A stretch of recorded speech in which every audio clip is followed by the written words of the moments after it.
할렐루야. 수요일 저녁에는 참 오랜만에 여러분들을 만납니다. 오늘도 하나님의 은혜가 오늘 하루를 살아간 여러분들에게 있었을 줄로 믿고 또 기도함으로 말씀 나누면서 또 하루를 행복하게 마무리하는 그런 날 보내시기를 축복합니다. 자, 277장 찬양하면서 수요 기도의 문을 열겠습니다. 277장입니다.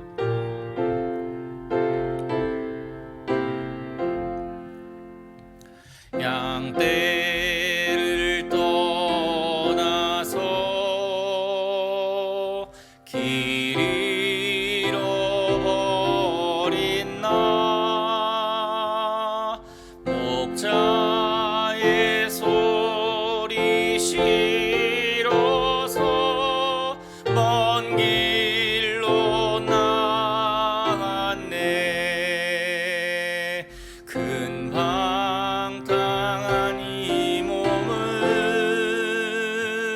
큰 불효 행하여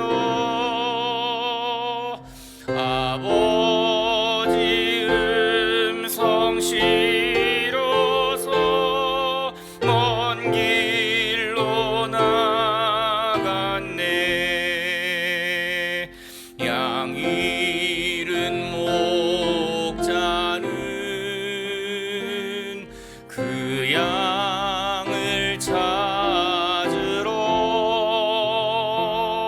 산 넘고 강을 건너며 사막을 지났네. 갈 길을 모르고 나 지쳐 있을 때 그 목자 마침 나타나 날 구원하셨네. 내 목자 예수는 날 사랑하셔서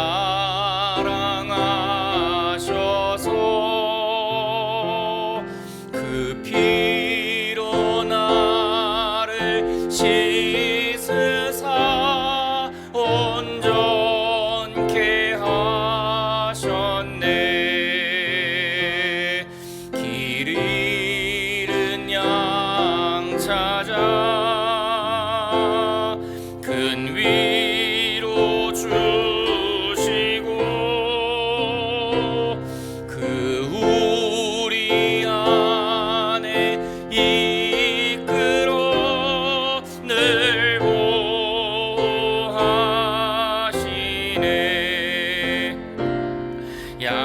양떼를 떠나서 맘대로 다녔네.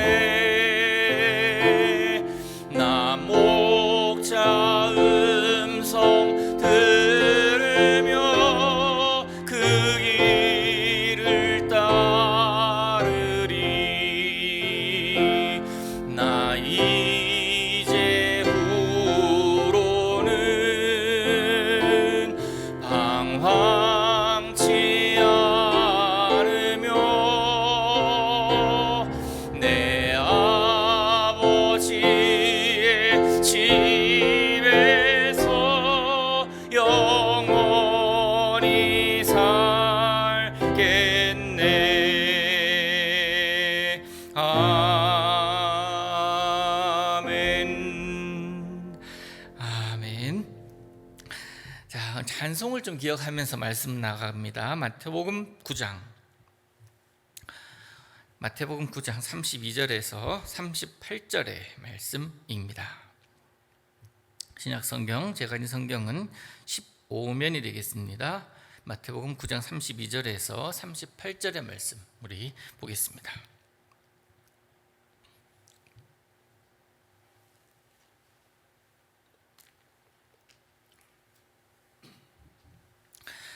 자, 우리 천천히 같이 읽도록 합니다. 시작. 그들이 나갈 때에 귀신 들려 말 못하는 사람을 예수께 데려오니 귀신이 쫓겨나고 말 못하는 사람이 말하거늘 무리가 놀랍게 여겨 이르되 이스라엘 가운데서 이런 일을 본 적이 없다 하되 바리새인들은 이르되 그가 귀신의 왕을 의지하여 귀신을 쫓아낸다 하더라. 예수께서 모든 도시와 마을에 두루 다니사 그들의 회당에서 가르치시며 천국 복음을 전파하시며 모든 병과 모든 약한 것을 고치시니라. 무리를 보시고 불쌍히 여기시니 이는 그들이 목자 없는 양과 같이 고생하며 기진함이라. 이에 제자들에게 이르시되 추수할 것은 많되 일꾼이 적으니 그러므로 추수하는 주인에게 청하여 추수할 일꾼들을 보내주소서 하라 하시니라. 아멘. 오늘 이 말씀 통해서 우리 지난 시간에 이어서 목자 없는 양과 같이 두 번째 시간을 함께 갖도록 하겠습니다. 요즘 한국 사회를 가만히 보면은 두 가지 큰 이슈가 지금 이제 진행이 되고 있는데요. 하나는 뭐 전 세계적으로, 한국뿐만 아니라 전 세계적으로 코로나로 인해서 심각하게 타격을 받아서 그에 대한 리포트, 또 그에 대한 처방, 또 이제 앞으로 위드 코로나는 어떻게 할 것인가에 대한 이슈가 첫 번째라면, 두 번째는 내년에 치러질 대선에 대한 각 당에서 이제 후보들을 선출하는 그런 과정입니다. 아쉬운 것은 이 두 번째 큰 이슈인 이 대통령 선거를 위한 각 당의 준비 과정을 보면서 참 많은 사람들이 혀를 좀 차는 것 같아요. 그러면서 어떤 이들이 이런 얘기를 합니다. 역대급으로 뽑을 사람이 없다라는 그런 이야기들을 하는 것을 보았습니다. 어쨌든 누군가는 뽑히지 않겠습니까? 누군가는 뽑힐 텐데 그가 가져야 될 마음이 뭐겠냐는 겁니다. 당연한 거지만 누가 되든지 간에 그는 자신을 위한 자가 아닌 대한민국을 위한 자여야 한다라는 거예요. 국민들을 위함, 그런 마음을 가지고 그가 서야 되는 것 아니겠습니까? 지금껏 자신의 목표, 자신의 야망을 위해서 달려왔다면 자신이 이제 그런 어마어마한 선택을 받는 순간에는 더 이상 자신의 야망이 아니라 공공을 위한 그런 사람이 되어야 되고, 또 그런 사람이 될 줄로 믿고 국민들은 그를 선택하는 것 아니겠습니까? 너무나 당연한 겁니다. 리더십으로 서기 때문에 그래요. 또 그에게 막중한 권한이 주어지고 또 그 권한에 대한 책임도 분명히 있음을 그가 알아야 되는데, 오늘 이스라엘 사람들, 오늘 본문에 나오는 이 배경 속에 이스라엘에는 목자 역할을 하던 자들이 있었잖아요. 참된 목자라고 할 수는 결코 없습니다만은 그래도 나름대로 자신들이 지도자라고, 자신들이 옳다고, 자신들을 그렇게 스스로 세우고 타칭 그렇게 리더십이라고 얘기하던 자들이 분명히 있었습니다. 그게 바리새인들 아닙니까? 율법을 강조합니다. 그 땅의 사람들을 만나면서 두루두루 다니면서 그들이 가르칩니다. 그리고 그렇게 가르침 그대로 행하지 않는 사람들이 있다면 그를 정죄하고 그를 이제 죄인이다라고, 또 뭔가가 좀 잘 안 되는 그런 상황에 있는 사람들을 보면은 네가 죄가 있어서 그래라고 간주해버리는, 그렇게 치부해버리는 그런 시절이었습니다.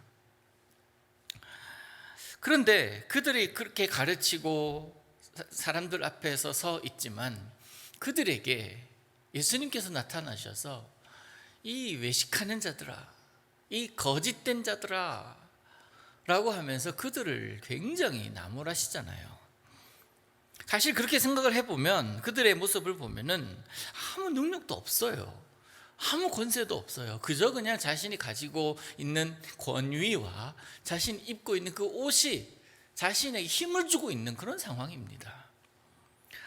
아무 능력도, 아무 권세도 없이, 아무 영적인 이런 힘도 없이 바라보고 있는 하나님에 대한, 여호와에 대한 그런 갈망함, 그런 것과는 전혀 관계없이 자신의 의지대로, 그리고 또 모세 율법에 그 율법을 정확하게 가지고 와서 나를 판단하고 나를 정죄하고 그런 있는 모습에 이스라엘 백성들 어찌 보면 당연하게 여겼을 수도 있지만 숨막힌 삶을 살지 않았을까 하는 그런 생각을 우리가 할 수가 있습니다. 그들은 결코 이스라엘의 목자라고 할 수가 없는 자들입니다. 그럼에도 유대인들은 그들의 권위 아래에 눌려서 지내는 것이 당연했고 또 그렇게 그들은 살아왔습니다. 그러면서 우리는 은근히 기대합니다. 메시아가 오시면 이런 힘듦, 이런 어려움 다 사라질 거야. 그 메시아, 기다리는 메시아 상이 무엇이었습니까? 다윗 같은 그런 왕 아닙니까? 여러분, 이 바리새인들이 아무리 많이 배우고 학벌이 좋고 뭐 가진 것이 많다고 할지라도 진정한 목자이신 예수님과 비교할 수가 없다고 지난 시간에 말씀을 드렸었습니다. 그들이 유대인들을 궁극적으로 끌고 가야 하는 곳, 안내해야 하는 곳은 예수님이에요. 그런데 그들 앞에 예수님이 딱 서셨을 때에 그렇게 궁극적으로 안내하고 이끌고 가야 될 그 곳에 왔음에도 불구하고 그 예수님마저도 이 바리새인들은 없애려고 합니다. 왜냐하면 그를 예수님으로, 그를 참된 목자로, 그를 메시아로, 하나님의 아들로 인정하는 순간 이때까지 자신이 쌓은 모든 것이 이제 무너지기 때문에 그렇습니다. 또 하나 이유가 있다면 영적인 무지 때문에 예수님을 정죄하고 오히려 예수님을 십자가에 못 박으려고 그렇게 나서지 않았겠습니까? 그들이 이스라엘 백성 앞에 서 있지만, 그래서 그들을 가르치지만 오히려 그들이 진리를 가리고 있는 상황입니다. 진리를 가르치고 선민 사상을 그들에게 증거함에도 궁극적으로 누구에게 선택받았는가, 누구를 바라보면서 살아야 하는가, 그 존재가 앞에 섰을 때에 오히려 그를 부인하고 그를 없애버리려고 하는 그런 바리새인들의 모습, 참된 목자가 아니죠. 이런 상황 가운데 주님께서 그들 앞에 서셨습니다. 우리 예수님께서 그들에게 오셨습니다. 거짓 목자가 아닌 참된 목자가 그들에게 오신 겁니다. 마치 어둠 속에 빛이 들어오기 시작했고 거짓된 삶 가운데 진실이 들어오게 된 겁니다. 그렇게 오신 목자가 이스라엘 백성들을 목자 없는 양과 같이 기진하며 고생하는 그런 모습을 보면서 어떻게 보셨다고 그래요? 지난 시간에 제가 헬라 하나 가르쳐 드렸죠. 스플랑크리조마이, 불쌍히 여기시더라. 그 마음에 긍휼함이 가득하신 거예요. 그러면서 그렇게 목자 없이 기진하고 고생하는 그 양처럼 이스라엘 백성들을 바라보시면서 너무 불쌍하구나, 너무 긍휼이 필요하구나, 그렇게 보시는 것입니다. 지난 시간에 했던 것들 여러분 조금 기억하시지요? 목자 없는 양과 같이 첫 번째 시간을 여러분 마지막 부분에 제가 뭐라고 말씀드렸었냐면 양의 속성에 대해서 잠깐 말씀드렸잖아요. 양. 그래서 우리가 너무나 좋아하는 시편 23편에 푸른 물가로, 그 쉴만한 물가로 인도하시는 그 목자. 왜 쉴만한 물가고 잔잔한 물가인가? 양의 속성을 너무나 목자는 알기 때문에 그렇습니다. 양이란 이런 존재라고도 합니다. 매일 가는 길인데도 불구하고 목자가 함께 가지 않거나 목자가 없으면 그 길은요, 양에게 처음 가는 길입니다. 생소한 길이 된다고 그래요. 목자가 자신을 인도하거나 부르지 않으면 그 길을 걷지도 못한다고 그럽니다. 약하고 어리석어서 목자가 하루라도 없으면, 한시라도 없으면 이 양들은 살 수가 없다는 겁니다. 그러니 목자의 임무가 뭐겠습니까? 양들을 안전한 길로 인도하는 것, 또한 그 양들이 먹어야 될 풀들이 먹을 수 있는 풀들인지 아니면 독초인지를 구분해 주는 것. 또 가파른 언덕을 오를 때는 뒤에서 밀어주기도 하고, 지난 시간에 말씀드렸듯이 새끼 양들은 걸어가기 어려우니까 어깨에 매거나 목에 막 이제 두르고 그렇게 목자가 올라가지요. 뭐 양들이 가야 될 곳에 가시덤불이 있으면 그런 것들 다 제거해 줍니다. 맹수들이 덤비지 못하도록 보호해 줘야 되고, 또 풀을 뜯거나 쉴 때면 피리를 불면서 양들을 편안하게 해줘야 되는 게 이 목자의 역할입니다. 여러분, 기본적으로 이 목자는요, 아침에 나갔다가 이제 해가 진력에 이제 탁 돌아오는 그런 목자들도 있지만, 대부분 양 떼를 이끌고 산으로 풀밭으로 나가면 뭐 짧게는 한 달, 길게는 뭐 6개월씩 그렇게 집을 나가기도 한다고 합니다. 이렇게 이제 양과 목자가 같이 움직이잖아요. 그런데 오늘 제목 생각해 보시죠. 목자 없는 양, 목자를 잃은 양.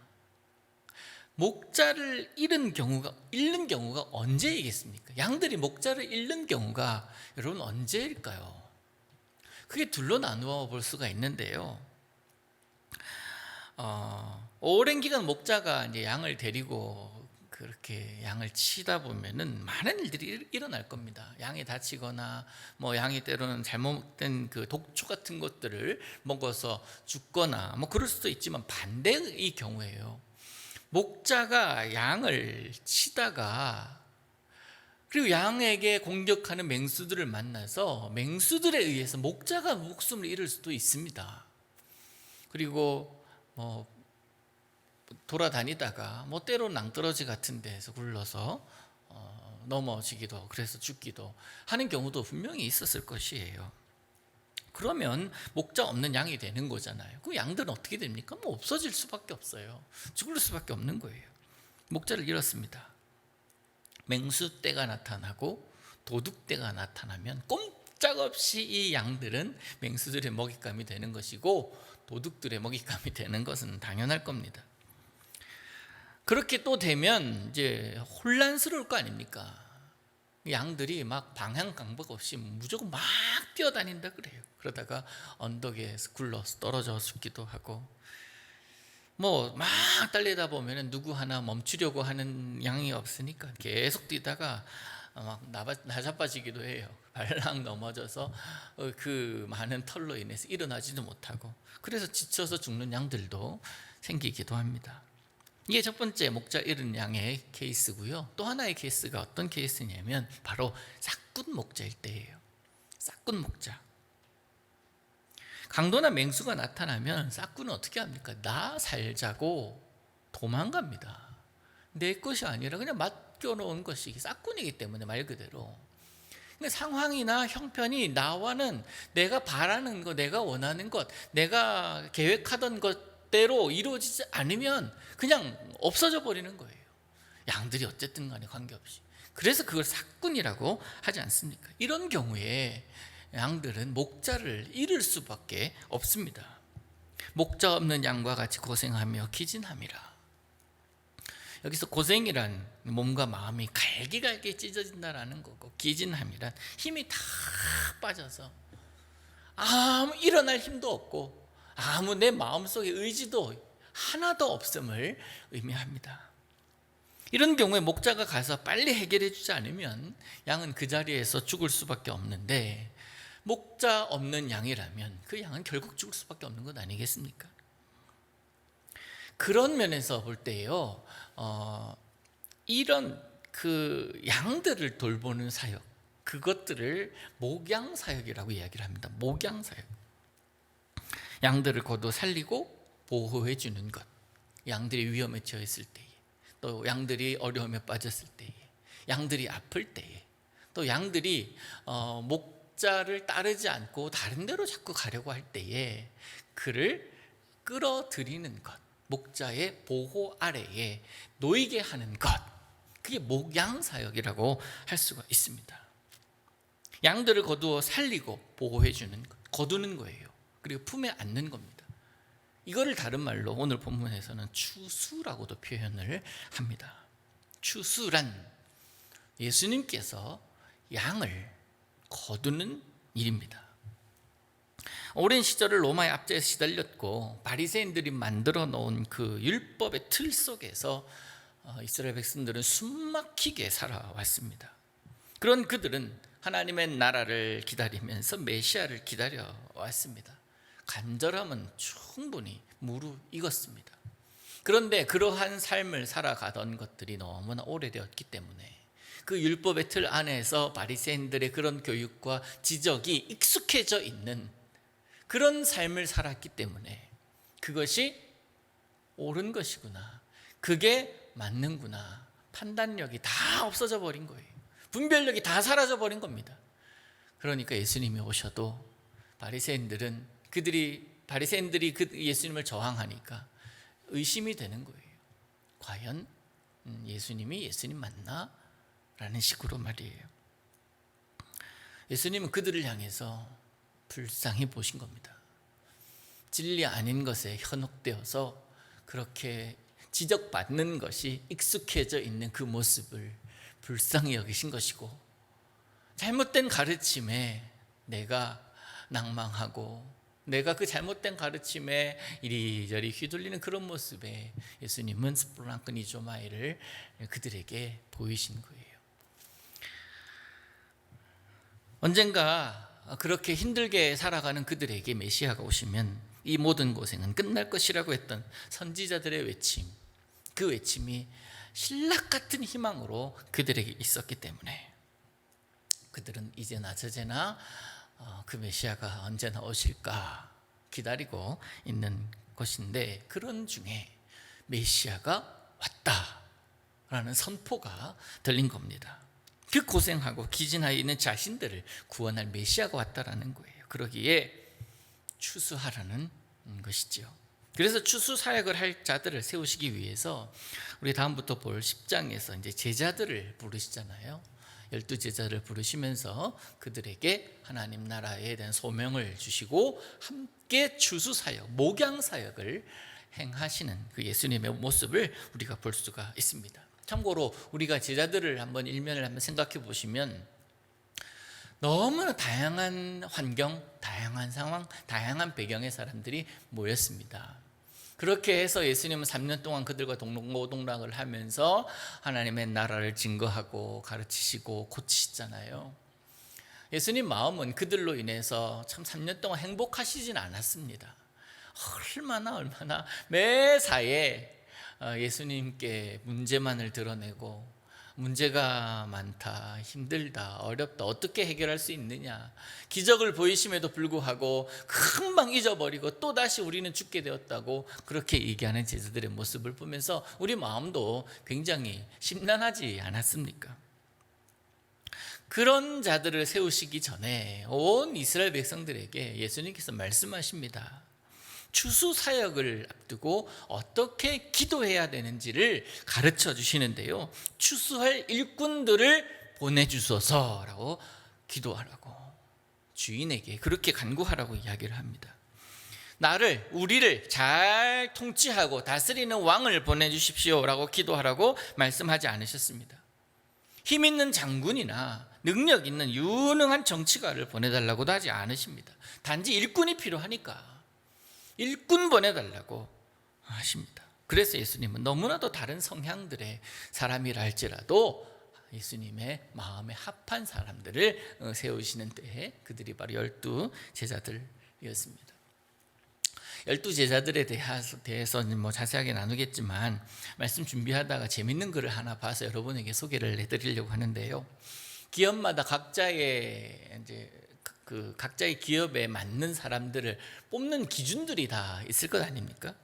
근데 어느 한 기업에도 그런 시스템이 있었는데 어떤 사람이 그 기업의 시스템에 예수님의 제자들을 한번 다 입력을 해본 거예요.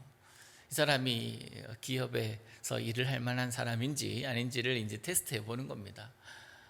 그러면서 제자들의 성격, 학벌, 프로필, 그리고 뭐 달란트, 뭐 그런 자기가 제자들이 가지고 있는 것들 다 입력을 했다고 그래요. 과연 그들이 이 기업에 통과할 수 있을까? 입사해서 함께 일할 수 있을까? 얼마 후에 그 프로그램 결과가 나왔는데 읽어드릴게요. 기화가 기획하는 프로그램에 이들은 모두 다 자격 미달입니다. 학력이 너무 낮습니다. 경험이 부족합니다. 그들은 원팀의 개념이 없고 협력 정신이 약하여 기하의 기획에 부족할 뿐 아니라 우리 회사에도 전혀 도움이 되지 않습니다. 그렇게 그 아웃풋이 나온 겁니다. 그러면서 개개인에 대한 상세 평가서가 첨부가 됐는데요. 요약하면 또 몇 명만 좀 추려보면 이렇습니다. 베드로는 정서적 안정 결핍 증세가 보입니다. 성격이 과격하고 동료들 간에 다툼을 많이 일으켜서 하나 되기 힘들 겁니다. 안드레는 한마디로 무능한 사람입니다. 남을 지도할 사람이 못 됩니다.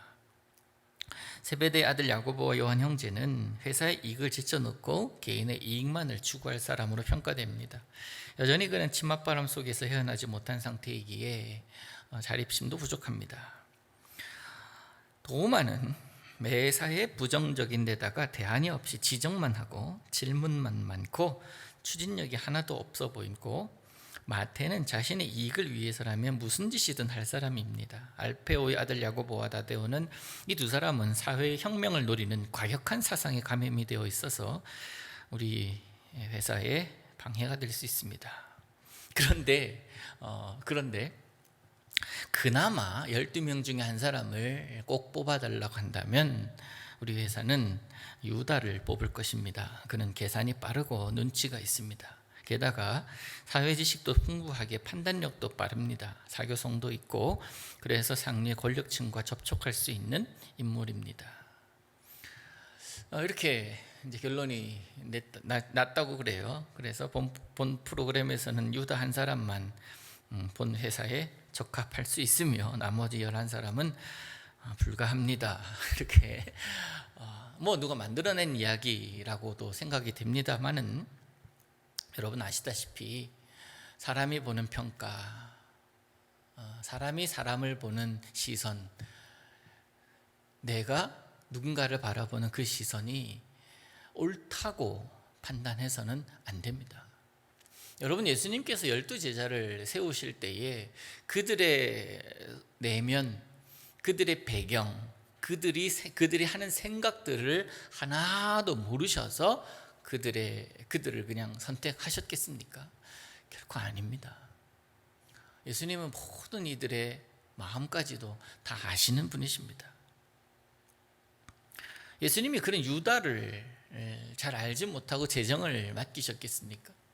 그렇지 않거든요. 역시 그도 양이기에, 목자가 필요하기에 그에게 기회를 주시는 거예요. 내 계산적인 생각, 나의 이 이성적이고 합리적이다라는 그러한 관념, 그거 내려놓기를 원하시는 거예요. 그거 내려놓았을 때요, 자유함이 있습니다. 그거 내려놓았을 때 진정한 이전에는 경험할 수 없었던 참된 자유를 누릴 수가 있거든요. 그래서 우리에겐 예수님이 필요합니다. 양들이 목자가 필요한 이유가 뭐겠습니까? 목자가 있으면 그만 따라가야 되는데 얼마나 불편합니까? 내가 원하는 대로, 내가 바라는 대로, 내가 가고 싶은 대로 다 가지 못하고 목자가 따라오라고 하는 그것으로만 따라가야 되니까 이게 얼마나 구속입니까? 그러나 그것이 정말 구속이냐고요? 아니잖아요. 그것이 자유입니다. 진정한 삶의 비결이잖아요. 근데 그런 삶을 살아가야 하는 것이 우리들의 모습이고, 진정한 예수님으로부터 오는 자유를 누리면서 살아가는 것이 우리들의 신앙생활의 모습인데, 우리는 여전히 내가 만들어 놓은 신앙생활의 틀과 사회가 만들어 놓은 그런 관념 속에서 파묻혀서 살아가고 있다라는 것이 얼마나 큰 비극이냔 말이에요. 흠없는 자가 없습니다. 12제자 가운데 예수님의 마음을 확 그냥 시원하게 해주는 3년 내내, 그래서 그만 바라보면 너무나 행복해, 그만 바라보면 내가 그래도 좀 참을게 하는 사람이 누가 있습니까? 없었잖아요. 근데 그런 자들도 다 양이기에 그런 자들이 언제든지 예수님에 대해서 숨겨놓은 뿔을 꺼내가지고 예수님을 치는 그런 자들이었고, 그럼에도 불구하고 예수님은 그들을 품으시잖아요. 숨겨놓은 뿔들이 있어도. 품으시잖아요. 그런 자들과 3년을 살면서 목양사역, 추수사역을 하신 것입니다. 결론이에요. 목자 없는 양과 같이 고생하며 기진한 인생, 그 인생은 목자가 필요합니다. 목자가 없었기 때문에 그래요. 우리는 목자가 있습니다. 참된 목자이신 예수 그리스도. 그래서 우리의 목자는 예수 그리스도이십니다라고 고백을 하며, 그러면 교회 목사는 저는 여러분의 무엇입니까? 저는 목자입니까? 그 목자가 둘인데요? 아니죠. 어떤 분은 그런 얘기 하시더라고요. 그래서 이런 면에서 참된 목자는 예수 그리스도이시고, 목사는 말씀을 가르치는 은사, 교사는 좀 표현이 그렇지만 개라고 얘기를 하더라고요. 지키는 양치기라고 하시면 되겠습니다. 딴 데 가지 않고 목자를 돕는 사람, 그죠? 그럼 좀 이해가 되시죠? 나쁜 의미의 개가 아니라 양들이 다른 데 가지 않고 또 맹수가 오면은 짖어서 목자로 하여금 알게 해주는 그런 역할을 하는, 사랑하는 성도 여러분, 참 목자이신 예수 그리스도를 바라보십시오. 참 목자이신 예수 그리스도 안에 있을 때 우리는 살 수가 있습니다. 근데 우리는 예수 그리스도 안에 거하는 자들 아닙니까? 아직까지. 그러나 그 참 목자 안에 거하지 못하고 위험한 상태에 있는 양들이 우리 주변에도 얼마든지 있습니다. 그들을 향해서 추수할 일꾼을 보내주소서 하라 라고 예수님은 말씀하고 계시고, 그 일꾼된 자들이 예수 안에, 참된 목자 안에 있는 우리들이라는 사실을 잊어서는 안 될 것입니다. 우리가 목자 없이 한순간도 살 수 없는 양이었지만 주님께서 우리들의 목자로 서 계시기에 우리가 든든히 설 수 있었지 않습니까? 그것을 고백한다면 아직 참된 목자 찾아 발견하지 못하고 만나지 못한 자들, 여전히 고생하며 기진한 채 살아가는 양들, 그런 목자 없는 양과 같이 여전히 방황하는 양들에게 목자가 필요합니다. 여러분, 그 목자를 그 양들에게 소개해주는 역할, 그게 목양이고 추수사역이고 우리가 흔히 얘기하는 전도가 아니겠습니까? 그런 자들을 향해서 여전히 마음을 열고 그들의 필요를 채워주려고 하는 자들이 참된 신앙인입니다. 주님의 부르심에 그렇게 반응하며 순종하며 그 뜻을 펼쳐나가야 하는 것이 바로 우리들의 사명인 줄로 믿습니다. 참된 목자이신 우리 주님과 더불어서 추수의 거룩한 일꾼으로 쓰임받는, 그러면서 하루하루 행복한 삶을 살아가시는 여러분 되시기를 우리 주님의 이름으로 축복합니다. 자, 우리 말씀 생각하시면서 511장 찬양하겠습니다. 511장.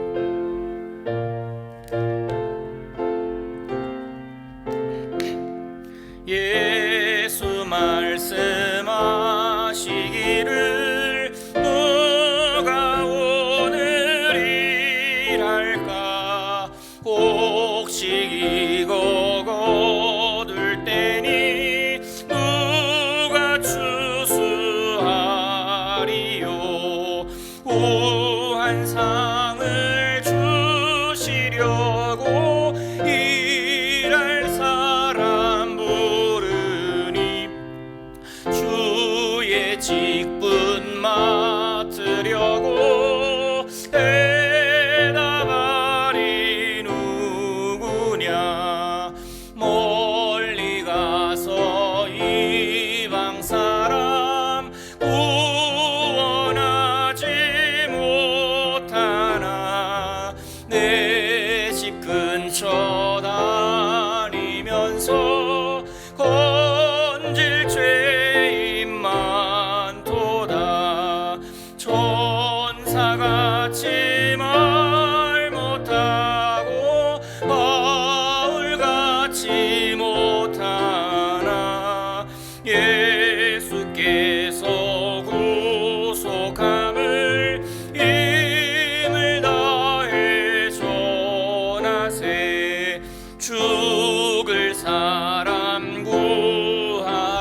주신 직분마다 항상 기뻐 지키고 부르실 때 대답할 말 나를 원해 주소서.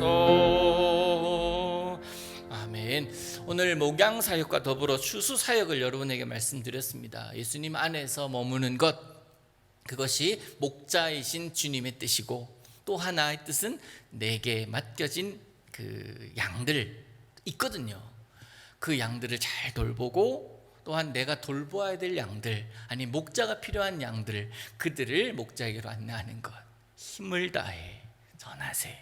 그렇게 우리가 고백했으니 우리 주님의 뜻대로 하루하루 살면서 하나님 나라의 거대한 그런 꿈과 비전을 하루하루 이루어가는 우리들 되기를 간절히 소망합니다.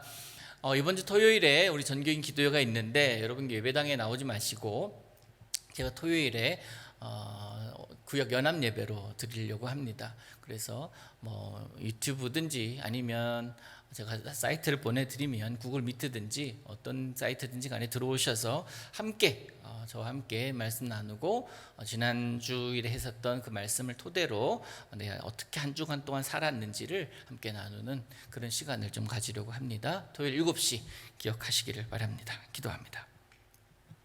우리 구주 예수 그리스도의 은혜와 하나님의 사랑과 성령 하나님의 교통하심이 주님의 참된 제자가 되어서 참된 양, 착한 양 되어서 참 목자이신 주님과 더불어 날마다 동행하고 또한 내게 주신 하나님의 거룩한 사명을 힘을 다해 이루기를 원하는 사랑하는 제일의 모든 성도들 위해 이제로부터 영원토록 함께 하시옵기를 간절히 축원하옵나이다. 아멘.